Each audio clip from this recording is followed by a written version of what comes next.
Welcome to GrailHeart.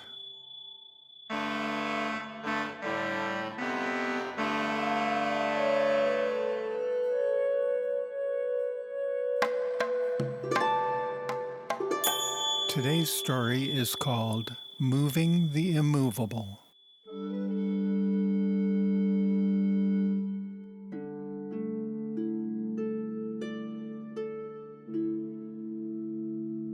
The drought had lasted longer than anyone in the village could remember. Cracked earth stretched as far as the eye could see, the fields brittle and gray. The stream, once lively and clear, was now a mere trickle, barely enough to fill cupped hands.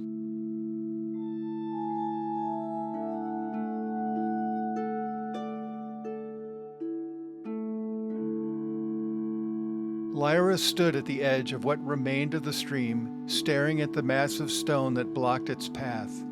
It had tumbled down from the cliffs during a storm months ago, landing with a thunderous crack that shook the earth.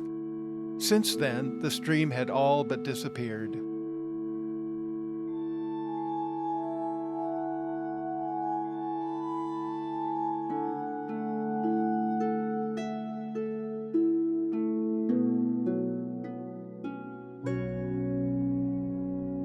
The villagers had tried everything. Ropes were tied around the stone, dozens of hands pulling and straining. Levers had been built, wedging great beams beneath it, but nothing moved the boulder. It sat, stubborn and immovable, as if it had always belonged there. Useless, the village elder had declared, wiping sweat from his brow. The stone won't budge. We'll have to dig a new channel.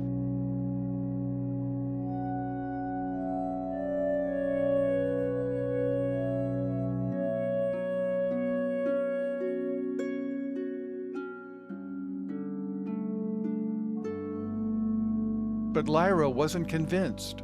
While others returned to the village, resigned to defeat, she remained by the stream. She sat on a patch of grass, legs crossed, staring at the stone. It loomed over her, its surface rough and worn, flecked with moss despite the dry season. For hours she watched. The sun dripped lower, casting long shadows, and the trickle of water at the stone's edge glistened in the fading light.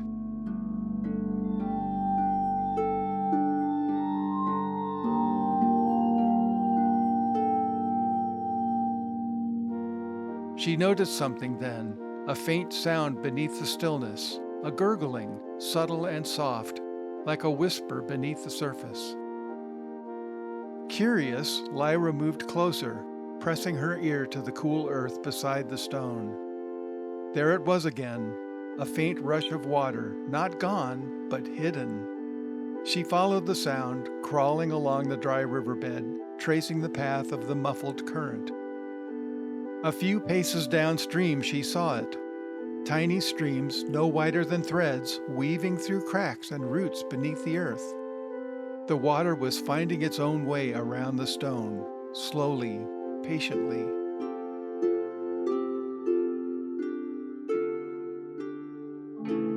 Her heart quickened. Instead of moving the boulder, the stream had started to carve a new path.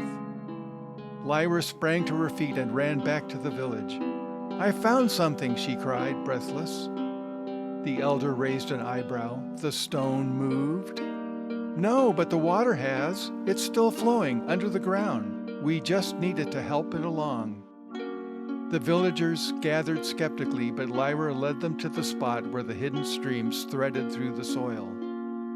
"We can dig here," she said, pointing. "If we help the water rise to the surface, it can flow to the fields again." Though doubtful, they began to dig. It wasn't easy, the earth was hard and dry, but as they worked, small rivulets broke free, glistening in the dirt. Water trickled up through the new channel, winding around the stone and spilling back into the stream bed. By sundown, a thin but steady stream flowed once more. The villagers cheered, filling buckets and splashing water onto the parched ground and on each other. The elder approached Lyra, his weathered face softening. "We tried to fight the stone," he said, "but you listened to the land, to the water. You found the way." Lyra smiled, though her hands were blistered and her arms ached. The stream didn't stop, it just changed its path. I only helped it find the surface again.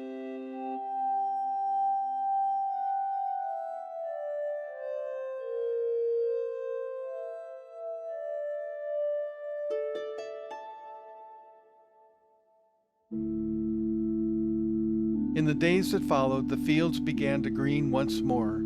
Crops grew, fragile at first, then strong. The stone remained where it had fallen, a silent witness to the village's survival. But they no longer saw it as an obstacle. They saw it as part of the stream's story, a bend, not an end. Lyra became known not as the girl who moved the stone, but as the one who moved with it. She had accepted what could not be changed and had the courage to see another path. It wasn't strength that had saved the village, but patience, and the wisdom to listen when others had stopped. And in that, the stream flowed freer than ever.